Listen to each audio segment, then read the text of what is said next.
بکرێگرتیان دەستگەهێن بەسەر پەیادێ باسکێ پێکەکێ لە سووریێ پینۆسفرۆشێن ڕۆژنەمەوانیا زەر دروستکەرێن دەرەوان ئەندازیارێن شێواندنا ڕاستیان یەنکۆ کار لەسەر خاپاندنا ملەتەکی بەتەمامی دکەن دریا دەستگەهێن خۆدە یەنکۆ تو جوداهی دناڤبەراوان و دەستگەهێن ڕێژیما ئەسەد دەنینە بەردەوامن دشەڕێخۆی یەقڕێژدا دژی کار و خەباتە ئەنجومەنە نیشتیمانیە کورد لە سووریێ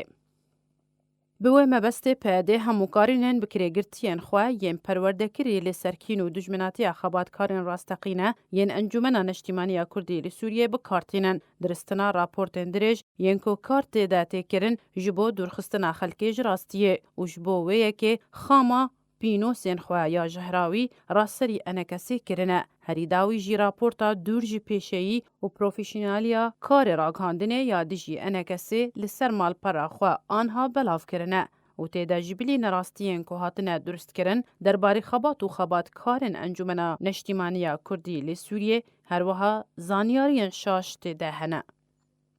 Ji wan şaştiyên ku duê raporta dûr ji pîşeyî an ku miheniyeta karê rojnemavanî hatiye ew e hejmara partî û rêxistinên ku enekesê ji wan pêk tê. Ku wan di raporta xwe de gotiye ku enekesê ji 11 partiyan pêk dihat û piştre gihişt 15 partiyan û niha tenê 4 partî di nav Encûmena Neştîmaniya Kurdî de mane ku ew hejmar dûr ji rastiyê ye û hîn hejmara partî û rêxistinên di nav Encûmena Neştîmaniya Kurdî de ne kêmtirin ji wê hejmara ku jê dest pê kiribû.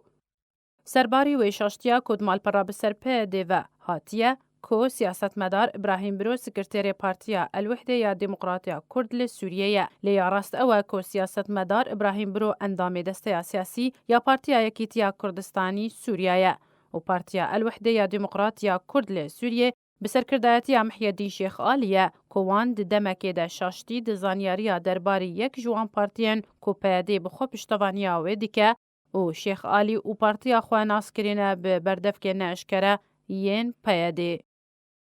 Her ji şaştiyên ku di raporta malpera anha ya bi ser PYD ve hatine derbarê Partiya Yekîtiya Kurdistanî bi serkirdayetiya siyasetmedar Abdilbasit Hemû û Partiya Azadî li Sûriyê bi serkirdayetiya siyasetmedar Mustafa Oso PYD di wê raporta xwe de dibêje ku ew partî hîn aktîvin di nav Encûmena Neştîmaniya Kurdî de ku ew yek cihê metmayîn û pêkenînê ye ku xwedan pînosên bikirêgirtiyên PYD nizanin ku ew du partî ji wan heft partiyên ku hilbijartin ku bibin yek partî bi navê Partiya Demokrata Kurdistan Sûriya ta berdewamiyê bi xebata xwe ya siyasî bînin li ser wê rêbaza pîroz ku cihê baweriyê ye ji bo wan.